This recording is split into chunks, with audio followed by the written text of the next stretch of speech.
What would you do if you caught your own mother, on camera, saying you'd just accept being robbed of your home? I'm Myra, 34 years old, and the security system I installed to protect my house ended up protecting something far more valuable: my self-respect. While I was 7,000 miles away on the biggest business trip of my career, my parents walked into my home with a spare key, measured the rooms, and plotted to move my unemployed brother and his girlfriend in, without asking me, without telling me. Because, as my mother put it at exactly 2:47 p.m. on March 3rd, once everything is here, she will not make a scene, she will just accept it. They were wrong. If you're watching this, please subscribe and let me know where you are watching from. This is the story of how I stopped being the easy daughter, and what happened when my family finally realized I had a spine. Growing up as the oldest child in the Seward family meant one thing: you figured it out yourself. When I was 16, my brother Kyle got a brand new Ford Mustang for his birthday. Cherry red, leather seats, the whole deal. My parents threw him a party with 30 kids from his class. When I turned 16 2 years earlier, I got a used Honda Civic that I paid for myself. Half from babysitting money, half from a loan my father reluctantly co-signed. My party was dinner at Applebee's with 4 friends. I never complained. That was the pattern. Myra doesn't need anything, my mother would tell relatives at Thanksgiving, her hand waving dismissively. She's so independent, so strong. She'd say it like a compliment, but what I heard was different. What I heard was, Myra won't make a fuss, so we don't have to try. By the time I graduated from the University of Colorado with a degree in computer science, I'd learned to expect nothing. Kyle, meanwhile, dropped out of community college twice, got bailed out of credit card debt 3 times, and still managed to be the one my parents called their hope for the future. I paid off my student loans, $47,000, in 6 years, alone. No help. Kyle still owed $23,000 on his, and my mother had been making his minimum payments for the last 18 months. When I found that out at Christmas dinner last year, I didn't say a word. Because that's what strong daughters do, right? They absorb, they accommodate, they accept. I spent 34 years believing that my silence was strength. I didn't realize it was just convenient. For everyone except me. But here's the thing about being underestimated for 3 decades. When you finally decide to stop, nobody sees it coming. By March 2024, I'd built a life that should have made my family proud, if they'd ever bothered to pay attention. I was a senior cybersecurity consultant at Sterling Cyber Solutions, one of the top security firms in Denver. My salary was $185,000 a year, plus bonuses. I'd worked my way up from junior analyst in 7 years, earning certifications, leading teams, closing deals. My LinkedIn profile had over 8,000 connections. My name was on 3 published white papers about enterprise security protocols. None of this registered with my family. To them, I was still Myra in Colorado, the daughter who moved away, who didn't call enough, who was too busy with her computer stuff to come home for every holiday. The fact that my computer stuff protected Fortune 500 companies from ransomware attacks didn't seem to matter. What did matter to me was my house. In 2021, I bought a 3-bedroom home in Aurora, just outside Denver. 4,800 square feet, 2-car garage, finished basement with its own bathroom. I put down 20%, $97,000, from savings I'd accumulated over a decade. The total price was $485,000, and the mortgage was in my name alone. It was the first thing I'd ever owned that no one could take credit for. No one could say they helped. It was mine. I installed a Ring security system the month I moved in. 6 cameras, including 2 inside, because I traveled for work and lived alone. The footage backed up automatically to the cloud, stored for 30 days. I thought I was protecting myself from burglars. I never imagined the real threat would walk in with a spare key and call me sweetheart at Christmas. To understand what happened, you need to understand my mother. Donna Seward was 59 years old, and had spent 3 decades building a reputation at the Hillcrest Country Club in our hometown of Westbrook, Ohio. She chaired charity galas. She organized golf tournaments. She was on the welcoming committee for new members. Her entire identity was wrapped up in appearing to have the perfect family: successful husband, accomplished children, tasteful home decor. The problem was, only half of that image was real. My father, Gerald, had retired from his middle management job at a manufacturing company 4 years ago. He was a quiet man, the kind who'd rather mow the lawn than confront his wife about anything.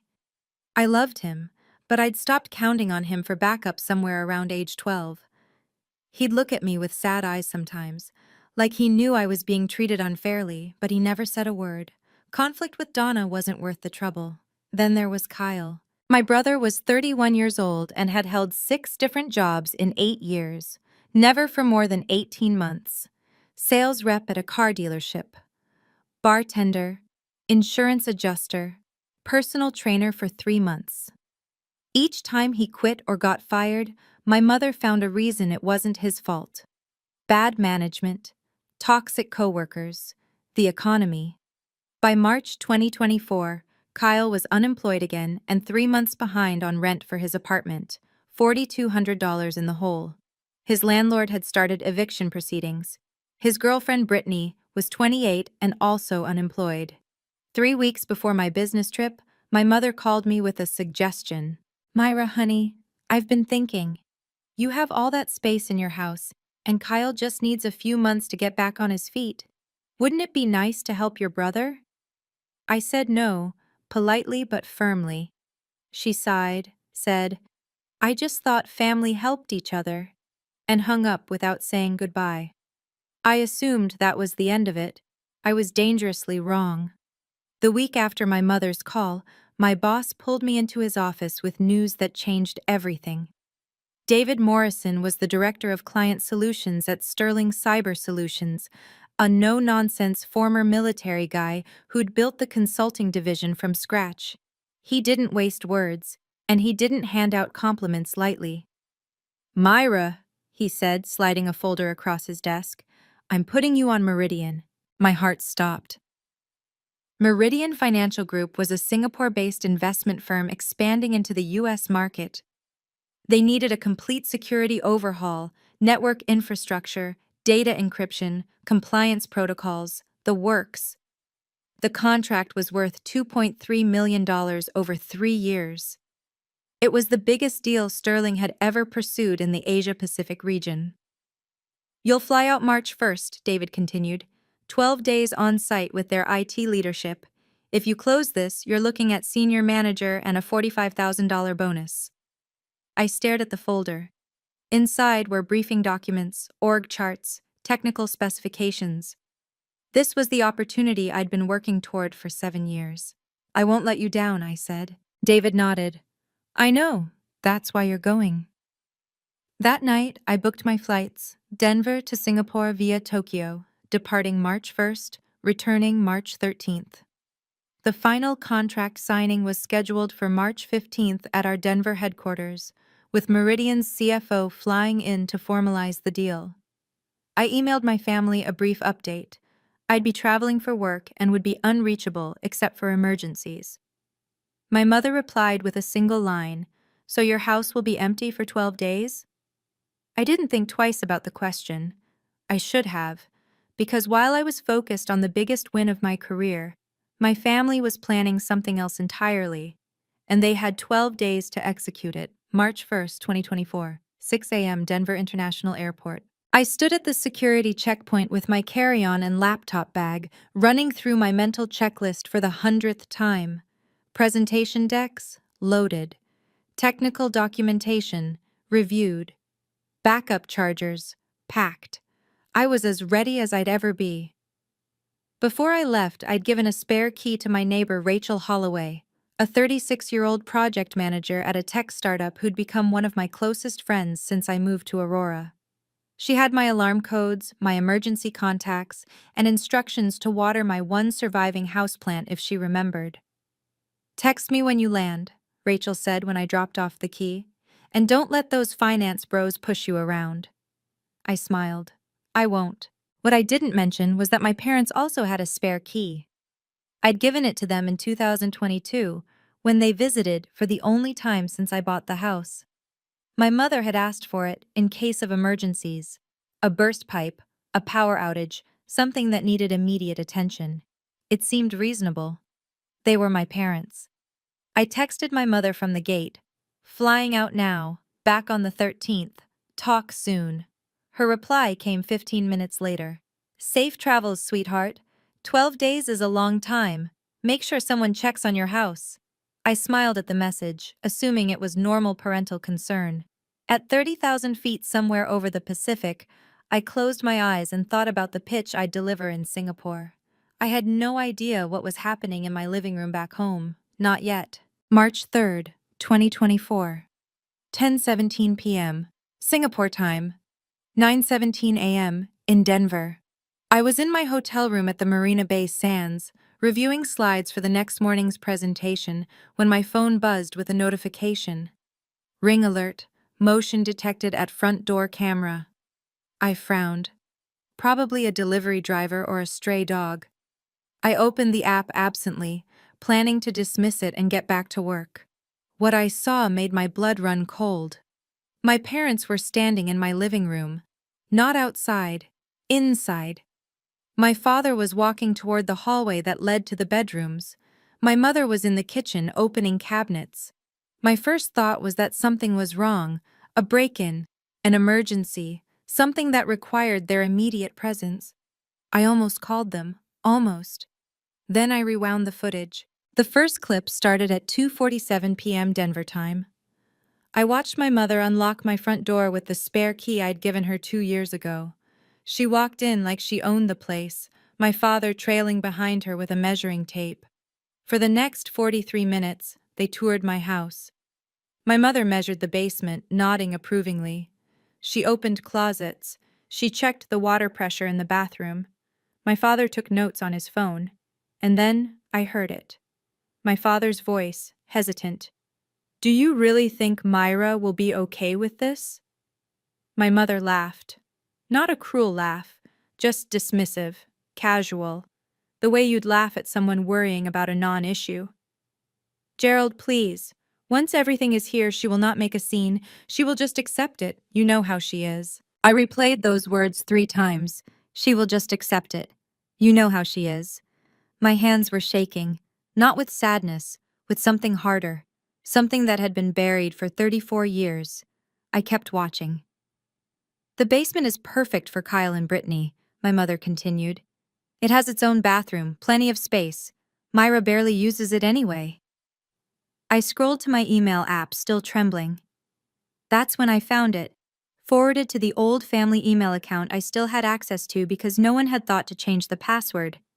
A confirmation from U-Haul. A 15-foot truck, reserved under Gerald Seward's name. Pickup date, March 8th. Drop-off location, my address. They weren't asking. They weren't even pretending to ask. They were just taking. I didn't sleep that night. Instead, I sat in my hotel room with my laptop open, methodically documenting everything. The Ring app let me download footage directly to my device. I saved every clip from March 3rd, 47 minutes of my parents walking through my home like prospective buyers. Then I dug deeper. The U-Haul confirmation email was damning enough. Reservation number UH7823491, 15-foot truck, March 8th pickup at the Westbrook, Ohio location, drop-off same day in Aurora, Colorado, one-way trip. My father's name on the account, his credit card on file. But it was the Ring footage from the next day that truly sealed it.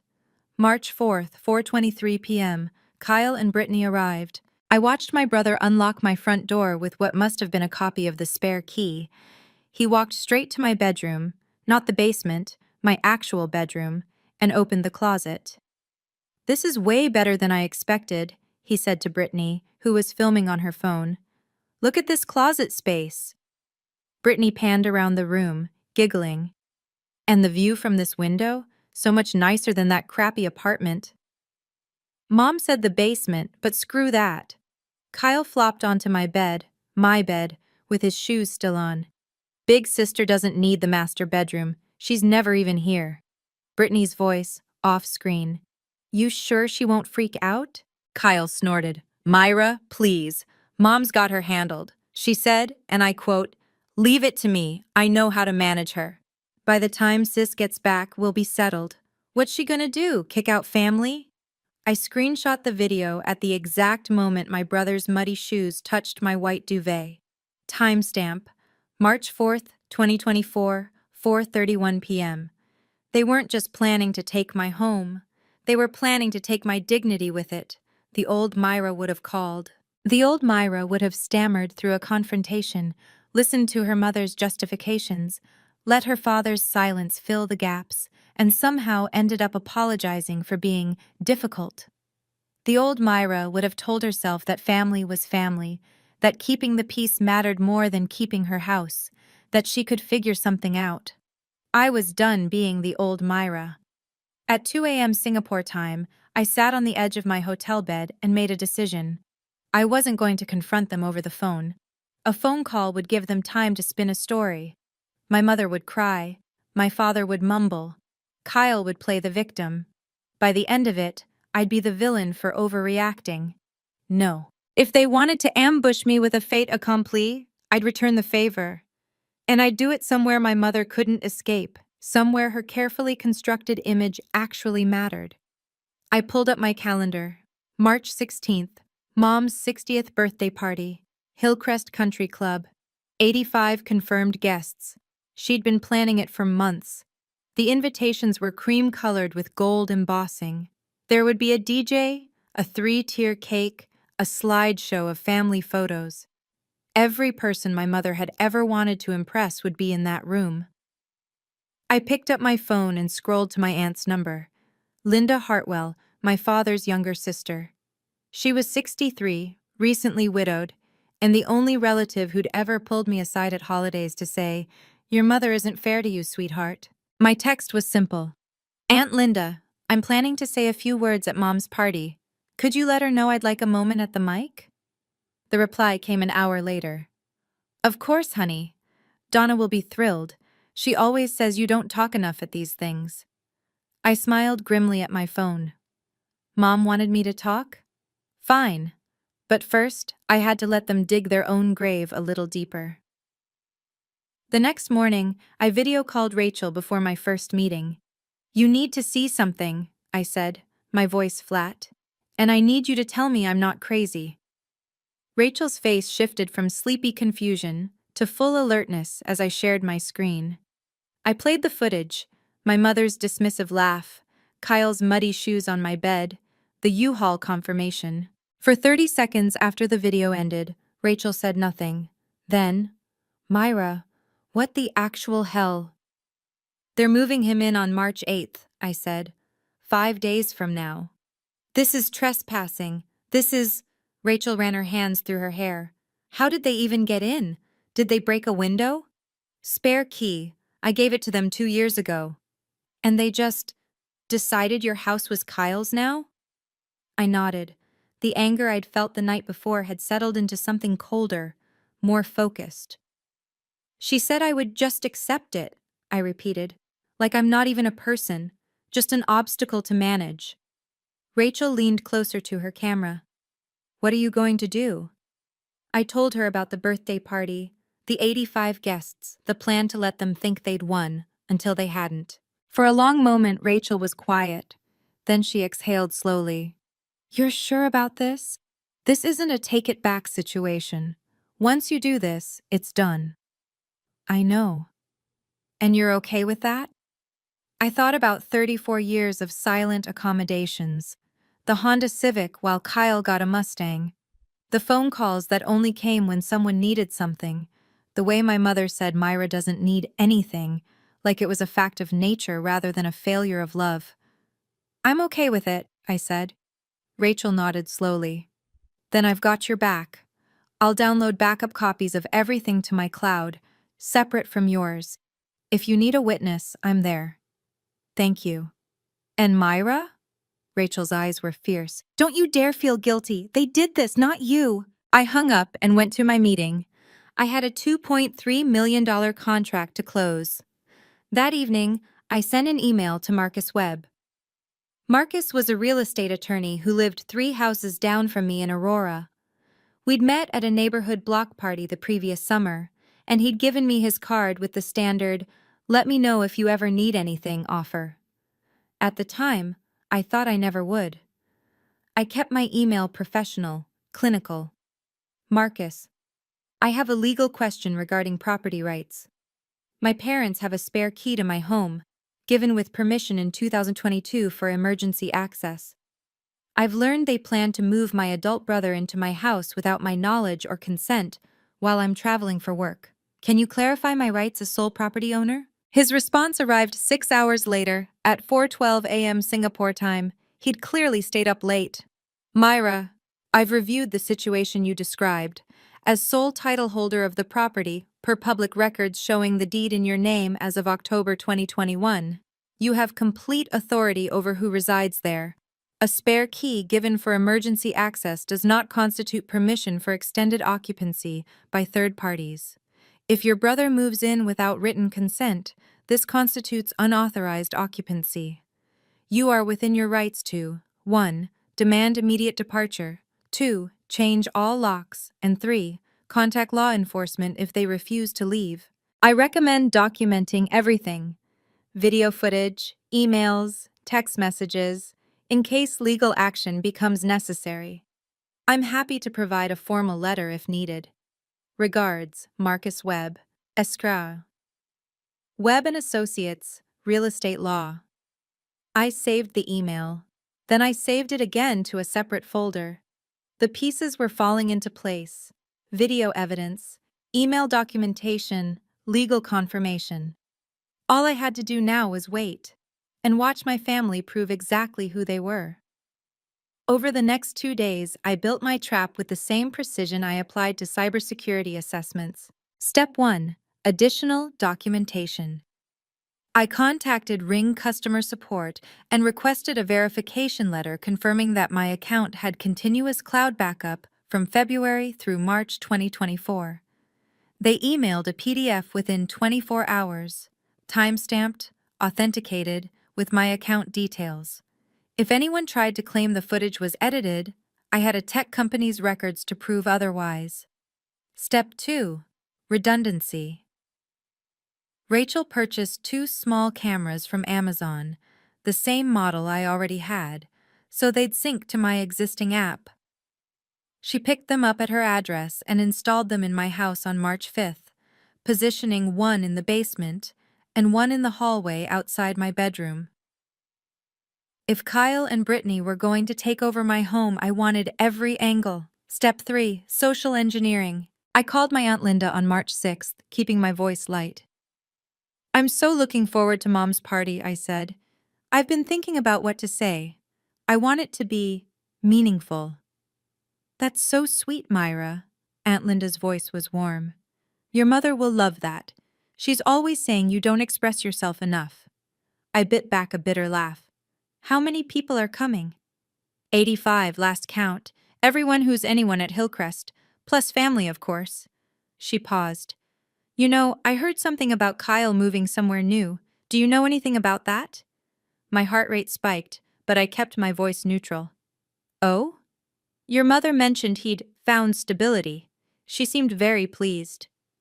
Another pause. "Myra, you do know, don't you?" "I know, Aunt Linda. I know exactly what's happening." Her silence stretched for a long moment.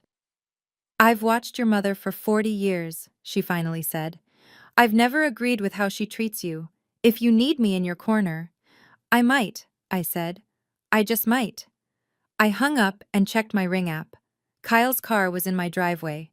The move was starting. March 8th, 2024, 9:07 a.m. Denver time, 12:07 a.m. in Singapore the next day. I should have been sleeping. Instead, I was watching my house get invaded in real time. The U-Haul truck pulled into my driveway at 9:03 a.m.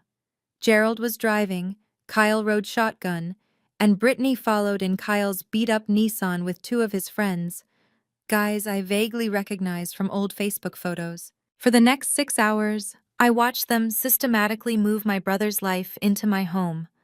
At 9:47 a.m., they started unloading boxes into the basement. I allowed myself a grim satisfaction. At least they were following my mother's original plan. That satisfaction lasted exactly 3 hours. At 12:52 p.m., Kyle reappeared on camera, inside my bedroom. He was directing his friends to push my bed against the wall. "The couch goes there," he said, pointing to where my reading chair had been.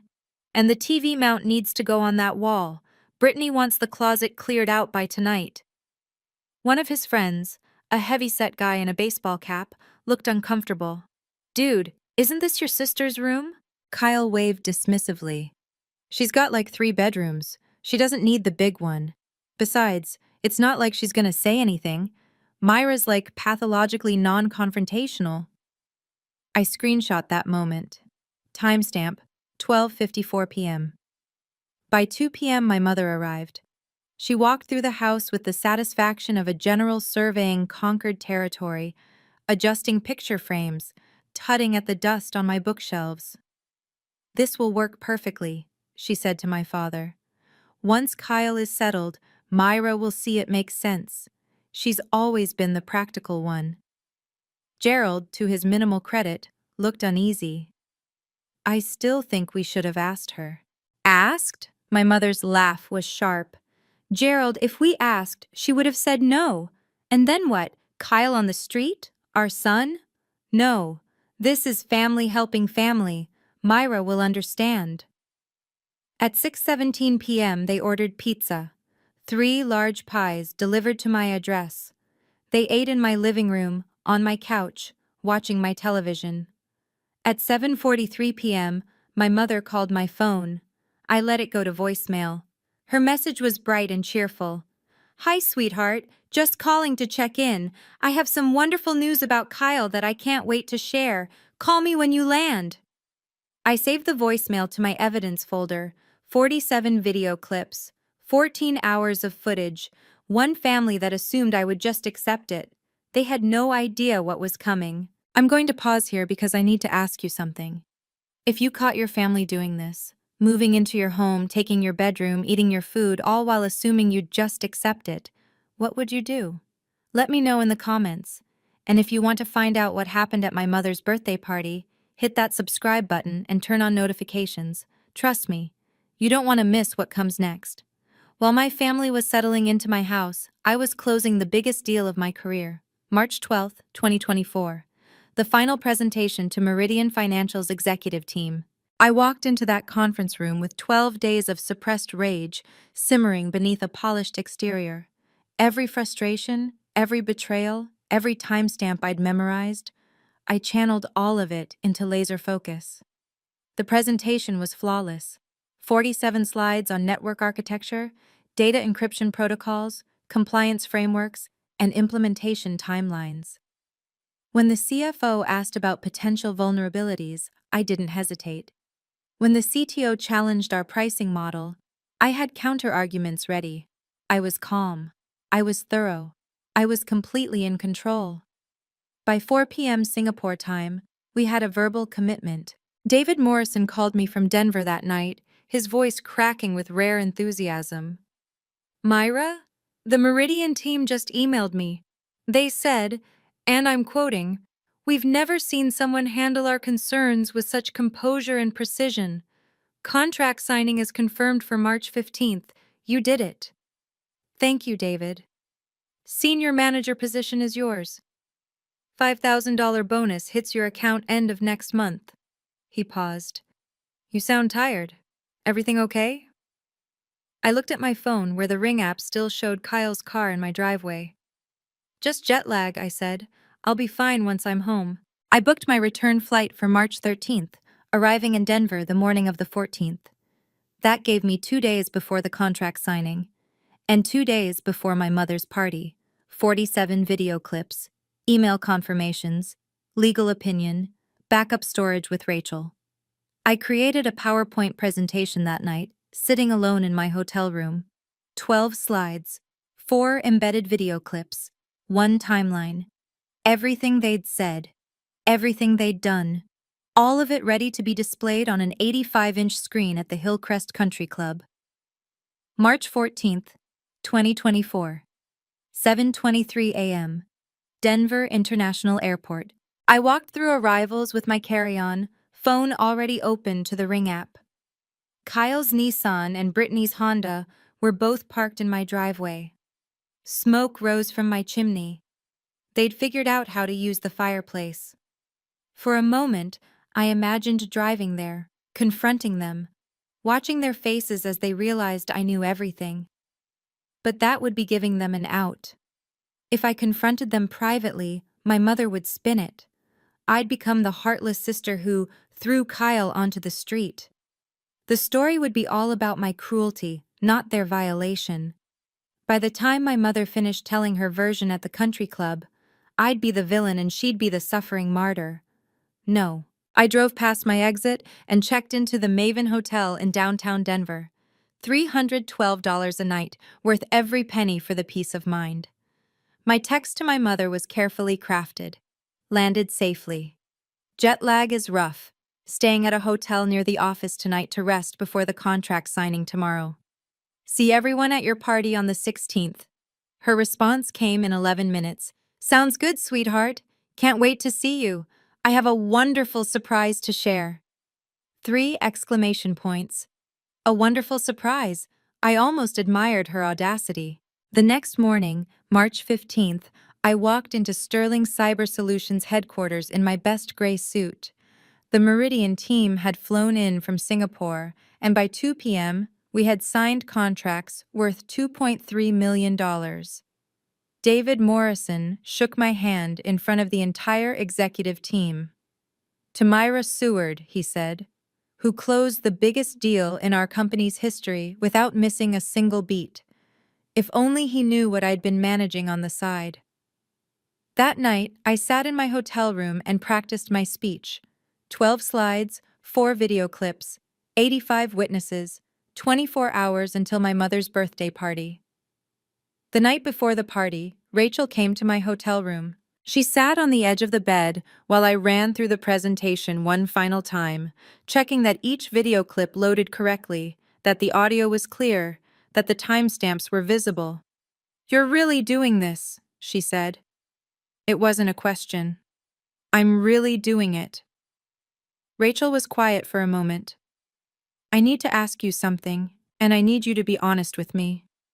I looked up from my laptop. "Okay.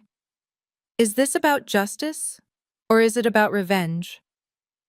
The question hung in the air between us. I'd asked myself the same thing a dozen times over the past week. "I've thought about that," I said slowly. "A lot. And here's what I keep coming back to. If I confront them privately, nothing changes.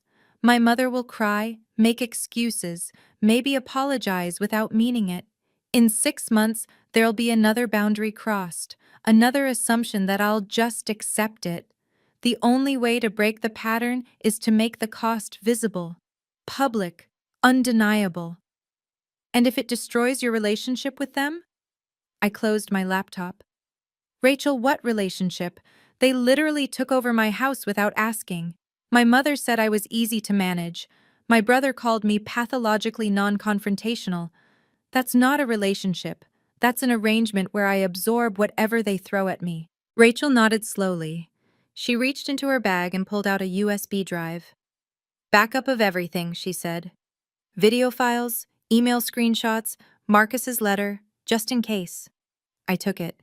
"Thank you, for everything." "One more thing." Rachel's eyes were fierce. "Don't you dare apologize when you're up there. Not once. They did this. You're just showing people what they did." I hugged her. Tomorrow, Donna Seward's carefully constructed world would finally meet reality. March 16th, 2024, 5:47 p.m., Hillcrest Country Club. The venue was everything my mother had dreamed of. Crystal chandeliers cast warm light across white linen tablecloths. A string quartet played softly near the bar. Gold balloons spelled 60 above a 3-tier cake decorated with sugar flowers. The Hillcrest logo, a discreet cursive H, was everywhere. On napkins, on the welcome banner, on the little chocolate squares at each place setting. 85 guests milled around in cocktail attire, the women in tasteful dresses and pearls, the men in sport coats and polished loafers. These were the people my mother had spent 30 years cultivating. Country club members, charity committee colleagues, old family friends. The people whose opinions shaped her identity. I arrived in a navy sheath dress I'd bought specifically for this moment. Professional, composed, unremarkable. The USB drive was in my clutch. Earlier that afternoon, I'd spoken to the club's AV technician under the pretense of helping with a birthday slideshow. The projector was ready. The screen was positioned perfectly. Kyle spotted me first. He was standing near the bar with Brittany, both of them laughing at something on his phone. He looked comfortable, confident, like a man who'd just gotten away with something. Myra! He waved me over. Hey, glad you could make it. Mom's been looking for you. I smiled pleasantly. I wouldn't miss it. Brittany leaned in, her voice conspiratorial. So, your mom probably wants to tell you about our situation. Just act surprised, okay? She wants it to be a big reveal. I'll do my best, I said. Across the room, I spotted my mother in a champagne-colored dress, her hair freshly styled, her smile radiant as she greeted guests. My father stood slightly behind her, quiet and watchful. Then my mother saw me. Myra, baby, come here. She rushed over and pulled me into a hug that smelled like Chanel No. 5 and self-satisfaction. I'm so glad you're here, she whispered. I have the most wonderful news to share. Tonight is going to be perfect. I hugged her back. Yes, Mom, I said. I think it will be. At 6:32 p.m., my mother took the stage. The string quartet stopped. The crowd gathered. Someone dimmed the lights, leaving a single spotlight on Donna Seward as she stepped up to the microphone with the grace of a woman who'd been rehearsing this moment for months. Thank you all so much for being here tonight. Her voice was warm, practiced, perfect. 60 years, can you believe it? I look at this room full of the people I love and I feel so blessed. Appreciative murmurs, a few glasses raised. I want to take a moment to talk about what matters most to me. Family. She paused for effect, her eyes sweeping the crowd. My wonderful husband Gerald, who's put up with me for 37 years. Polite laughter. My beautiful daughter Myra, who's built such an impressive career out in Colorado. A few heads turned my way. And my son Kyle, who, I'm so happy to announce, has finally found stability. Kyle grinned from his spot near the bar. Brittany squeezed his arm. In fact, my mother continued, her voice rising with theatrical excitement, Kyle and his lovely girlfriend Brittany have just moved into a beautiful new home. A fresh start. This family has always supported each other, and I'm so proud that we could help make this happen. Applause. Actual applause. I watched 85 people clap for my mother's version of events. The sanitized story where everything was a gift, freely given, wrapped in family love. My jaw ached from clenching. And now, Donna said, beaming, I'd like to invite my daughter Myra up to say a few words. Myra, sweetheart? I rose from my seat. The walk to the stage felt endless. Past tables of country club members, past relatives I barely recognized, past Kyle and Brittany's smug smiles. Each step was another chance to turn back, to let it go, to be the accommodating daughter one more time. I didn't turn back. My mother handed me the microphone with a proud smile. Say something sweet, honey, she whispered. I turned to face the crowd. Thank you, Mom. And thank you all for being here. I paused. Before I continue, I need to clarify something. Mom just mentioned that Kyle moved into a beautiful new home. She's absolutely right. It is beautiful. I know because I'm the one who bought it. It's my house. And no one asked me if Kyle could live there. The silence was immediate, total. And I was just getting started. Myra, my mother's voice was strained. What are you? I'm clarifying, Mom. That's all. I kept my voice steady, professional, the same tone I used in boardroom presentations. I think everyone here deserves the full story. I pulled the USB drive from my clutch and walked to the podium where the laptop was already connected. The AV technician, bless him, had followed my instructions perfectly. The projector hummed to life. This is the deed to my house in Aurora, Colorado. Slide 1 appeared on the screen. A crisp image of the title document, my name highlighted in yellow. Purchased October 2021. Down payment of $97,000 from my personal savings. Mortgage in my name, mine. The crowd shifted uncomfortably. Someone coughed. 2 years ago, I gave my parents a spare key for emergencies. Last month, while I was in Singapore on a business trip, they used that key to do this.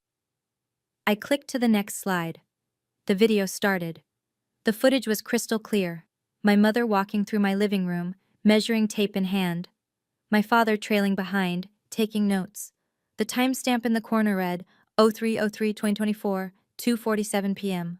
And then my mother's voice, unmistakable. Gerald, please, once everything is here, she will not make a scene. She will just accept it. You know how she is. I paused the video. The ballroom was dead silent.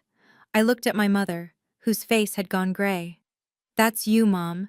In my house, planning to move Kyle in without telling me, without asking, because you assumed I would just accept it. You can't. My mother's voice cracked. She turned to the crowd, desperate. This is a family matter. This is private. You made it public, Mom. Right here, 10 minutes ago, when you announced Kyle's fresh start, like it was something to celebrate. I clicked to the next slide. Here's the U-Haul confirmation email. Reservation number UH782341, 15-foot truck, reserved by Gerald Seward. Pickup in Ohio, drop off at my address. A murmur rippled through the room. I saw people leaning toward each other, whispering. And here's Kyle and Brittany in my bedroom, my actual bedroom, on March 4th. The next video clip played, Kyle on my bed, shoes on my duvet, saying, Myra's pathologically non-confrontational. I turned to face my brother. Surprise, Kyle. I'm confronting. Kyle's face shifted through 5 emotions in 3 seconds: confusion, recognition, panic, denial, and finally, fury. This is bullshit! He stepped forward, pointing at me. You can't just... This is our family. You don't air this stuff in public. I didn't move into someone else's home without permission, Kyle. You did. I clicked to the next slide. March 8th, 9:07 a.m. Here's the U-Haul arriving at my driveway. The video played. My father behind the wheel, Kyle in the passenger seat, the truck pulling up to my house like they owned it. Over the next 6 hours, you moved all your belongings into my home. Not the basement like Mom originally planned, but my bedroom. Because, and I quote, I clicked to the clip of Kyle talking to his friend. His voice filled the ballroom. She's got like 3 bedrooms. She doesn't need the big one. Besides, it's not like she's gonna say anything. Myra's like pathologically non-confrontational. Someone in the crowd gasped. I saw Mrs. Patterson, one of my mother's oldest friends, cover her mouth with her hand. You took my room, Kyle. You pushed my bed against the wall. You told Brittany to clear out my closet. All while I was 7,000 miles away, closing a $2.3 million contract that I was told not to let anything distract me from. I let that number sit for a moment. 2.3 million. 85 pairs of eyes, recalculating their assumptions about Myra in Colorado. And here's my favorite part. The final video clip began. My mother at 2 p.m. on March 8th, walking through my house with a decorator's eye, nodding approvingly. This will work perfectly. Once Kyle is settled, Myra will see it makes sense. She's always been the practical one. Then my father's voice, hesitant. I still think we should have asked her. And my mother's reply. Asked? Gerald, if we asked, she would have said no. And then what? Kyle on the street? Our son? No. This is family helping family. Myra will understand. I paused the video. I understand perfectly, Mom. You assumed I wouldn't say no because you never gave me the chance.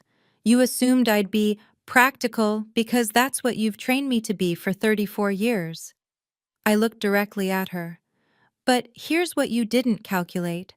I'm done being practical for people who treat my boundaries like suggestions. The room was absolutely silent.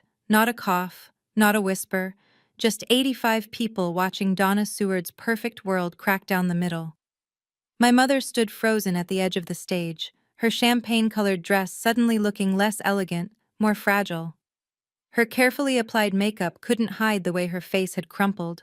"Myra," her voice was hoarse, You're ruining my birthday. In front of everyone. This is cruelty. No, Mom. This is consequences." I stepped away from the podium. "You didn't ask me, you didn't tell me, you walked into my home, the home I paid for with money I earned, and decided what to do with it like I was an afterthought. I was trying to help Kyle.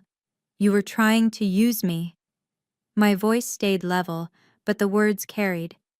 There's a difference. Helping would have been a phone call. Helping would have been, "Myra, Kyle is struggling. Can we discuss options?" What you did was assume that my feelings, my property, my life, could be rearranged to suit whatever was convenient for you. My father stepped forward. For a moment I thought he might defend my mother. Instead, his voice came out broken. "Myra, I'm sorry. I should have—" He stopped, swallowed. "I should have stopped it. I knew it was wrong." I felt something shift in my chest. Not forgiveness, not yet, but acknowledgement. "You should have, Dad. 34 years of knowing things were wrong and saying nothing." I paused. "But at least you're saying it now." From across the room, my Aunt Linda stood up. She was a small woman, gray-haired and soft-spoken, but when she spoke, the whole room heard her. "Donna." Her voice was calm, sad. "I've watched you do this to Myra her whole life. Dismiss her, overlook her, make her feel like she's less important than Kyle. Tonight she finally said enough." She looked at me, her eyes glistening. "I'm proud of you, Myra. This took courage." My mother whirled toward her sister-in-law. "You're taking her side? This is my birthday!" "And it's her life," Aunt Linda replied quietly. "Maybe you should have thought about that before you stole it." The crowd had begun to thin. Guests were slipping toward the exits, murmuring apologies about early mornings and babysitters. No one was looking at my mother the same way anymore. Kyle shoved his way through the remaining guests toward the stage, Brittany trailing behind. "This is insane." His face was flushed red. "You're making this huge scene over nothing. It's just a house. Family shares. That's what family does." "It's my house, Kyle." I didn't raise my voice. I didn't need to. "And you're leaving it. You have 48 hours to pack your things and go." "You can't do that." I held up my phone. "This is an email from Marcus Webb, real estate attorney. He's confirmed that as sole title holder, I have complete legal authority over who lives in my property. You moved in without written consent. That's unauthorized occupancy. If you're not out by March 18th at 6 p.m., I'll contact the Aurora Police Department and have you removed." Kyle's mouth opened and closed. For once in his life, he had no clever comeback. Brittany grabbed his arm. "Kyle, let's just go." "No, this isn't fair. Mom said you'd get away with it." I stepped closer to my brother. "She was wrong. And if you want to argue about fairness, maybe start with the $47,000 in student loans I paid off by myself while Mom was still covering your minimum payments. Or the Honda Civic I bought with babysitting money while you got a Mustang for your birthday. Or every single time you got bailed out of a mess you made while I got told to be understanding." The silence that followed was devastating. Kyle's bravado cracked. For a split second, I saw something in his face. Not anger, but shame. Then it was gone, replaced by sullenness. "Come on," Brittany pulled harder. "We're leaving." They walked out of the ballroom without looking back. The door swung shut behind them with a hollow thud. I turned to face what remained of the party. Maybe 30 people, frozen in their seats, witnessing the complete disintegration of my mother's fairy tale. "I'm sorry you all had to see this," I said quietly. "But I'm not sorry I showed you the truth." I set the microphone on the podium and walked off the stage. By 7:15 p.m., the party was effectively over. The string quartet had packed up. The catering staff were clearing untouched appetizers from tables. The three-tier cake sat uncut beneath its 60 balloons, a monument to celebrations that never quite happened. Of the 85 guests who'd arrived, maybe 30 remained, mostly relatives and a handful of my mother's oldest friends who seemed unsure whether to comfort her or question everything they thought they knew. My mother sat at a corner table staring at nothing. Her champagne flute was empty. My father stood beside her, one hand on her shoulder, looking like a man who'd aged 10 years in an hour. I was near the exit gathering my coat when Aunt Linda found me. "Myra," she touched my arm gently. "How are you holding up?" I don't know yet." It was the truth. The adrenaline was fading, leaving something raw and uncertain in its place. "You did the right thing," she said firmly. "I know it doesn't feel like it right now, but you did." Mrs. Patterson, my mother's longtime friend, the woman who'd gasped during the video, approached hesitantly. "Myra, I had no idea." Her voice was small, ashamed. "Your mother always said you agreed to these things, that you were happy to help Kyle. She never told you she didn't ask," I finished. Mrs. Patterson nodded slowly. "I'm sorry for not seeing it sooner." "Thank you." It was all I could manage. I looked back at my mother one more time. She hadn't moved, hadn't spoken to anyone since I'd left the stage. Part of me wanted to go to her, to explain, to try to make her understand. But that was the old Myra talking. The new Myra put on her coat and walked out into the cold March night. 32 minutes later, my mother found me in the country club parking lot. I was sitting in my rental car, engine running, heat blasting. I should have driven away already. But something kept me there, some thread of the dutiful daughter I'd been for 34 years, waiting to see if anything had changed. A knock on the passenger window. My mother's face, pale in the parking lot lights. I unlocked the door. She slid in, bringing a wave of cold air and Chanel No. 5. For a long moment, neither of us spoke. "Myra?" Her voice was ragged. I'm sorry." I waited. "I'm sorry I didn't tell you about Kyle. I should have called first. I just thought—" She stopped, swallowed. "I thought you would understand. You always understand. You're the strong one." "That's the problem, Mom." "What?" "That's exactly the problem." I turned to face her fully.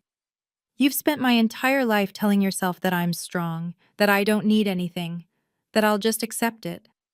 But what you actually mean is that I'm convenient, that I won't push back, that you can take and take and take because I'll absorb it." Her eyes filled with tears. "That's not fair, isn't it?" I gestured toward the country club behind us. "In there, 30 minutes ago, you stood in front of 85 people and announced that Kyle had moved into a beautiful new home, without ever mentioning that it was mine, that I never agreed, that you assumed my consent because you've trained me my whole life to give it." "I was trying to help your brother." "You were trying to manage me." The words came out flat, factual, and it worked. For 34 years, it worked perfectly. "But Mom, I need you to hear this. I'm not your solution to Kyle's problems. I'm not your backup plan. I'm your daughter. And I deserve to be asked." She was crying now, mascara running. "I don't know how to fix this," she whispered. "I don't either." I paused. "But we're not going to figure it out tonight. I need space, at least a month. No calls, no texts, no showing up at my house. If you want to have a real relationship, one where you actually listen, we'll talk. But not now." She nodded, tears falling silently. "I love you, Mom. But loving you can't mean letting you walk over me anymore." I waited until she got out of the car, then I drove away. I want to pause here and ask you something personal. Have you ever had to set a boundary with your own family? Not a stranger, not a coworker, your own blood? It's one of the hardest things you can do. But sometimes, it's the only thing that will save you. If this story is resonating with you, drop a comment below. And please subscribe if you haven't already. We're almost at the end, and there's a lot more to tell. March 17th, 2024. 10:14 a.m. I pulled into my driveway for the first time in 16 days. Rachel was in the passenger seat. I'd asked her to come as a witness just in case. Kyle's Nissan and Brittany's Honda were still there. Through the front window, I could see movement inside. "You ready?" Rachel asked. "No, but I'm doing it anyway." I unlocked my own front door with the key I'd never given away. The living room looked different. Kyle's gaming setup was half disassembled on my coffee table. Boxes were stacked against the wall, some taped shut, some still gaping open. Brittany was wrapping dishes in newspaper, my dishes, before placing them in a plastic bin. Kyle was on the couch, scrolling his phone. He looked up when I walked in. His expression cycled through several emotions before settling on defiant resentment. "You actually came," he said flatly. "Thought you'd just send the cops." "I gave you 48 hours. You have until 6 p.m. tomorrow. I'm here to make sure you're taking your things, not mine." Brittany set down a dish. "Kyle, let's just finish and go, please." "This is ridiculous." Kyle threw his phone onto the couch. "You humiliated Mom in front of everyone. You know she's barely speaking to anyone now?" Mrs. Patterson called to express concern. "Do you have any idea what you've done to her reputation?" "I showed people the truth, Kyle. That's all. The truth is, family helps each other, but you wouldn't know anything about that, would you? Too busy with your fancy job and your empty house." I felt Rachel tense beside me, but I kept my voice level. Family asks. Family communicates. Family respects boundaries. What you and Mom did wasn't help. It was entitlement. And I'm done pretending otherwise. Kyle stared at me for a long moment. Then something in him deflated. "Whatever," he muttered. "We'll be out by tomorrow." I nodded. "I'm calling a locksmith this afternoon. All the locks get changed. The spare key situation is over." By 3 p.m. the next day, Kyle and Brittany were gone. The locksmith invoice came to $487. 4 new locks plus a garage rekey. Worth every cent. The social fallout hit my mother like a slow-motion avalanche. Within a week of the party, the ripples had spread through every corridor of the Hillcrest Country Club. 85 witnesses meant 85 separate conversations, 85 retellings, 85 opportunities for the story to grow and mutate. On March 23rd, Aunt Linda called me with an update. "Your mother was asked to step down from the Spring Charity Gala Committee," she said, her voice carefully neutral. "They said they needed someone who could focus fully on the event." I didn't feel triumphant. I didn't feel anything, really. "Who asked her?" "The club president. And Mrs. Patterson, same woman who spent 20 years on those committees with your mother, apparently suggested it might be best."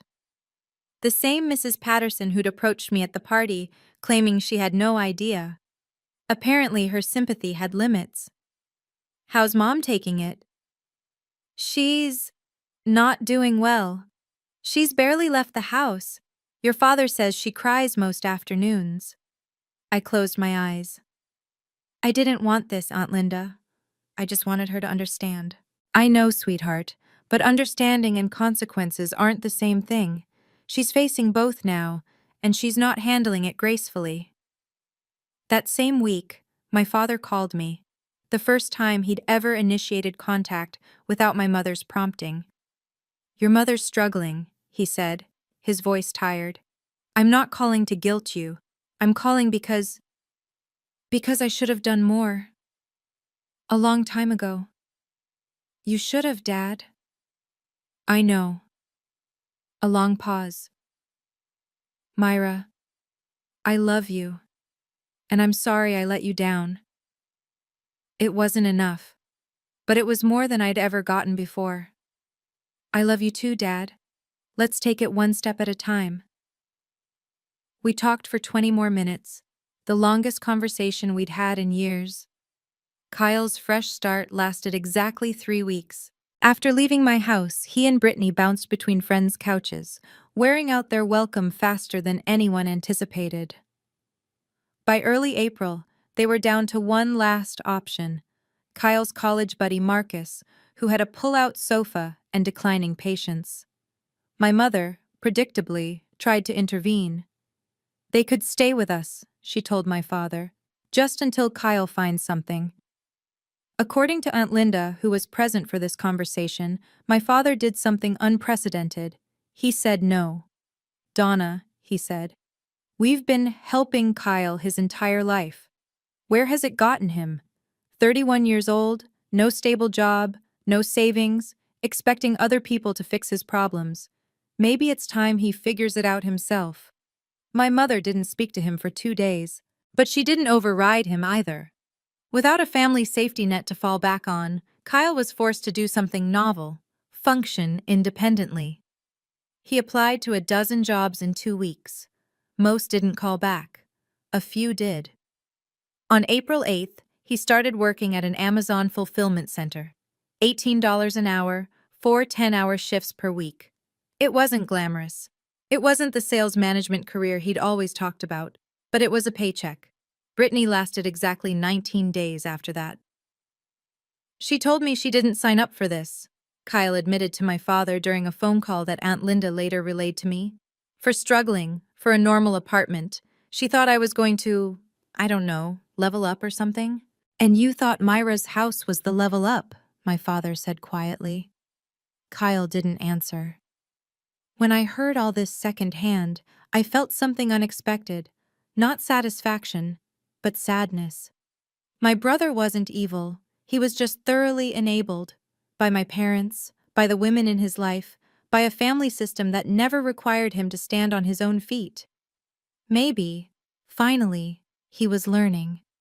I didn't reach out. Not yet. But I didn't close the door completely either. While my family was dealing with the wreckage, my career kept climbing. On April 1st, my promotion to senior manager at Sterling Cyber Solutions became official. David Morrison announced it at the quarterly all-hands meeting, calling me out specifically for the Meridian deal. Myra Seward closed the biggest contract in our company's history, he said, while handling a personal situation that would have derailed most people. She never missed a deadline, never missed a meeting. That's the kind of professional we want leading teams. If only he knew what personal situation actually meant. The $45,000 bonus hit my account on April 15th. I looked at the deposit notification for a long time, thinking about what it represented. 7 years of work, 12 days in Singapore, and a lifetime of being underestimated. My new salary was $215,000 annually. Not bad for the daughter who didn't need anything. But the money wasn't what mattered most. What mattered was walking into that office every day, knowing I'd gotten there on my own terms. No family connections. No handouts. No one to credit but myself. I started building something else, too. A network of people who actually valued me. Rachel, of course, was already there, but I made a conscious effort to invest in friendships I'd neglected during years of family obligations. Colleagues, neighbors, the book club I'd quit because my mother always needed something on meeting nights. For the first time in my adult life, my calendar wasn't organized around anyone else's crises. I took a weekend trip to Santa Fe in late April. Just me. No agenda. No phone calls to manage someone else's emotions. I sat in a cafe watching the sunset over the desert and felt something I barely recognized: peace. April 6th, 2024. A Sunday afternoon. My father asked to meet me at a coffee shop in downtown Denver, neutral territory. I agreed, mostly out of curiosity. In 34 years, he'd never once asked to see me alone. He was already there when I arrived, sitting in a corner booth with a cup of coffee he wasn't drinking. He looked older than I remembered, more gray in his hair, more lines around his eyes. Myra, He stood when he saw me, then seemed unsure whether to hug me. Thank you for coming. I slid into the booth across from him. You said you wanted to talk. I did. I do. He wrapped his hands around his coffee cup, staring at the surface. I've been thinking. About everything. About the past 34 years. I waited. I owe you an apology, he said finally. Not for the house, though that too, but for longer. For all of it. He looked up at me, and his eyes were wet. I watched your mother favor Kyle. I watched her dismiss you. I watched her make you feel like you weren't enough, and I said nothing. Because saying something meant fighting with Donna, and He broke off. I was a coward. Yes, I said quietly. You were. He flinched, but he didn't argue. I told myself you were strong enough to handle it, that you didn't need me to step in. But that was just an excuse. He wiped his eyes with a napkin. The truth is, I chose peace with your mother over justice for you. And I'm sorry. I'm so sorry. The words hung between us. Thank you for saying that, I finally said. I can't tell you it doesn't matter, because it does. It shaped who I am in ways I'm still figuring out. I know. But, I paused, choosing my words carefully. I'm not closing the door, Dad. I need to see change, not just words, real change. If you can show me that, then maybe we can build something. He nodded, tears still falling. I'll try, he said. I promise I'll try. We sat there for another hour, talking more openly than we ever had. It was a beginning, fragile, uncertain, but real. The letter arrived on April 20th, handwritten, 3 pages, my mother's familiar cursive slanting across lavender stationery. I opened it at my kitchen table with a cup of tea, bracing myself for whatever version of reality she'd constructed. Dear Myra, I've started this letter 6 times. Each time, I tear it up because the words don't come out right. Maybe that's the problem. Maybe I've spent so many years saying the wrong things that I don't know how to say the right ones anymore. I'm sorry I didn't ask you about Kyle. I should have called. I should have respected your home as yours. I told myself I was helping family, but I was really just avoiding a hard conversation. That wasn't fair to you. I've been thinking about what you said, that I've been managing you instead of listening to you. It's a hard thing to hear about yourself. I keep wanting to argue with it. But I can't deny that you know how you feel. And if that's how you feel, then something I did made you feel that way. I paused on that paragraph. It wasn't quite taking responsibility, more like acknowledging my experience without claiming fault. A step, maybe. Or a sidestep. The next page continued. What I don't understand is why you had to do it that way. At my birthday. In front of everyone. Couldn't you have told me privately? I've lost friends over this, Myra. People look at me differently now. There it was, the pivot back to herself. The real wound. Not what she'd done, but how she'd been exposed. I finished the letter, then sat with it for a long time. She was trying, in her limited way. But she still didn't truly understand. She saw my public confrontation as cruelty rather than consequence. She measured her loss in social capital, not in the trust she'd broken. I wrote back that evening, Mom, thank you for the letter. I hear that you're sorry, but I also hear that you're still focused on how you were hurt, not on why I felt I had no other option. Before we can move forward, I need you to understand. I didn't have a private conversation because you've never listened to private conversations. 34 years of them went nowhere. I'm willing to try family therapy together. If you're serious about understanding, that's the path forward. If not, we continue as we are, civil but distant. Your daughter, Myra. By May 2024, I'd found something I'd never had before. Balance.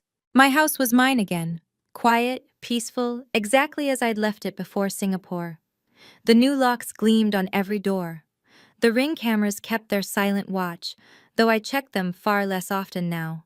There was no one to catch. Work continued to thrive. As senior manager, I'd inherited a team of 8 analysts and 2 major accounts beyond Meridian.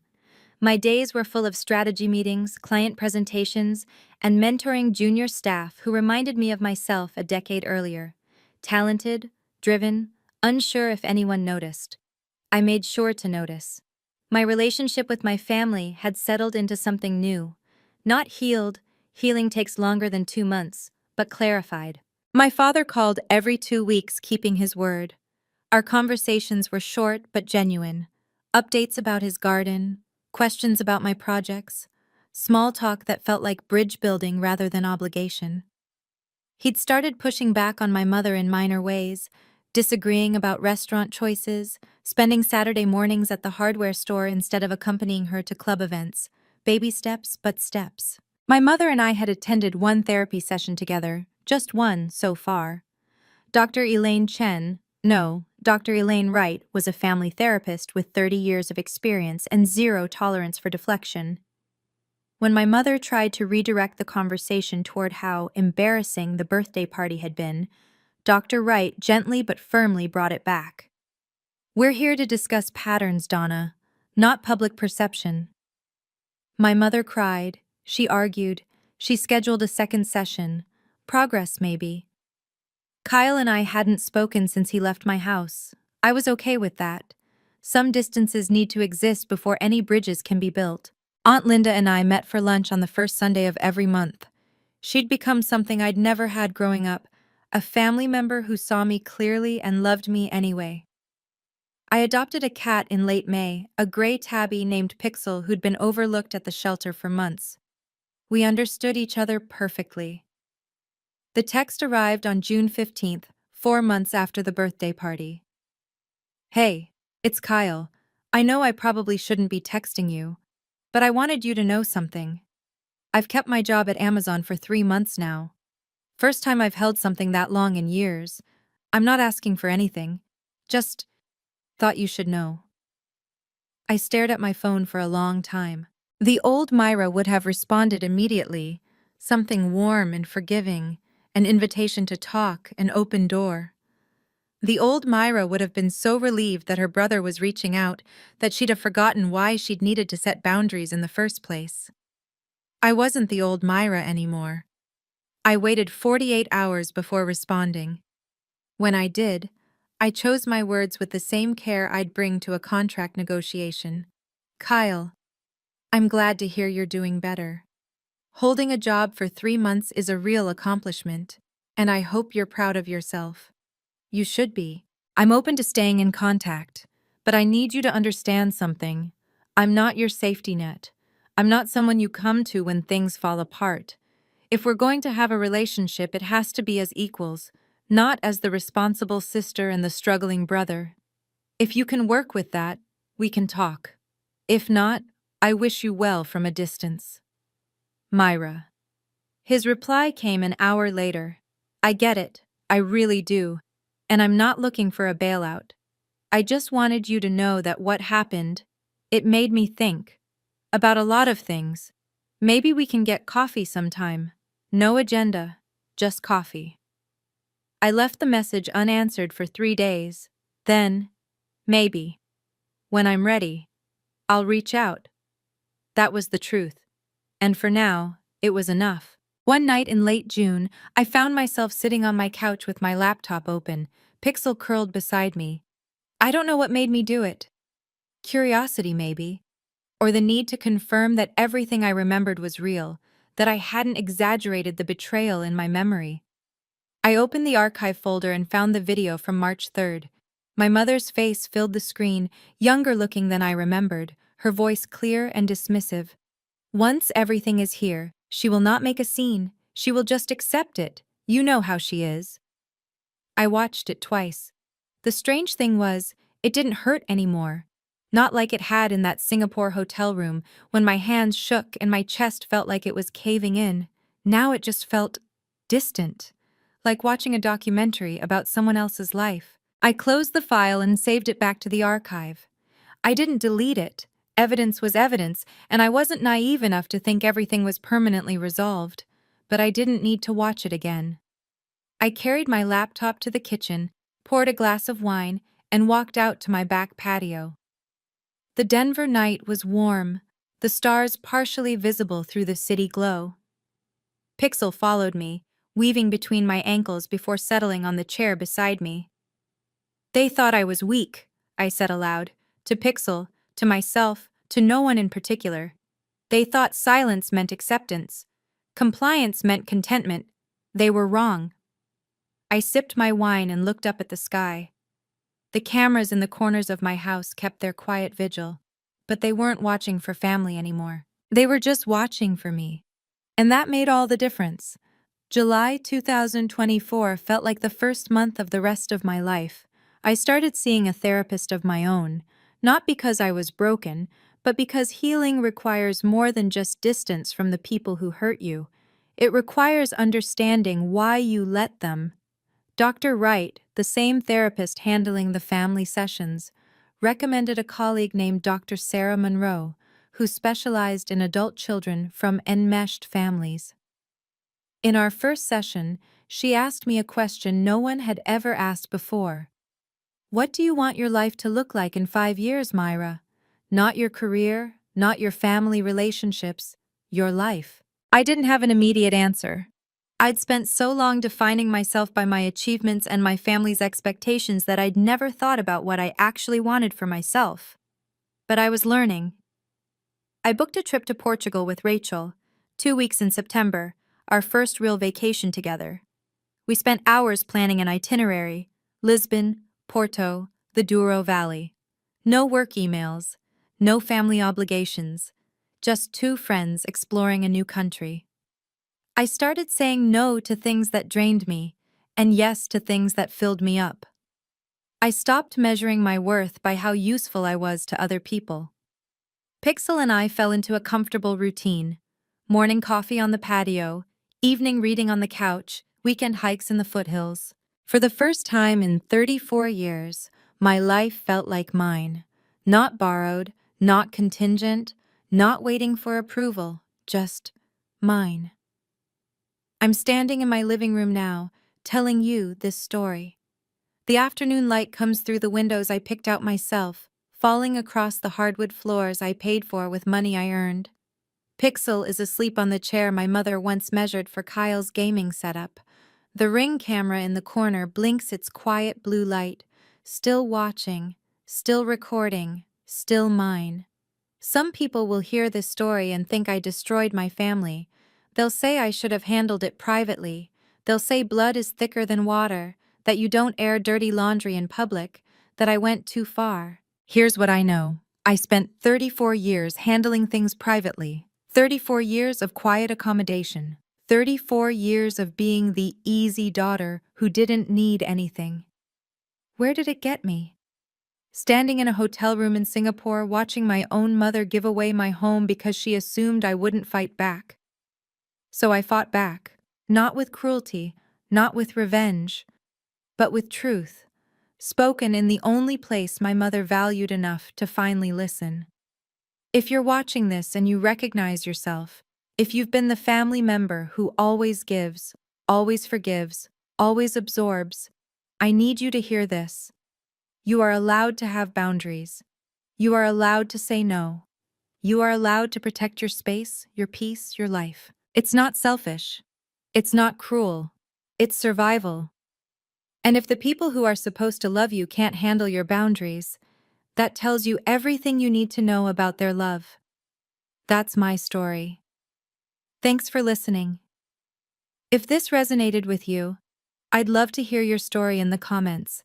And please subscribe. There are more stories like this in the description about people who finally decided they were worth standing up for. Take care of yourself. You're worth it.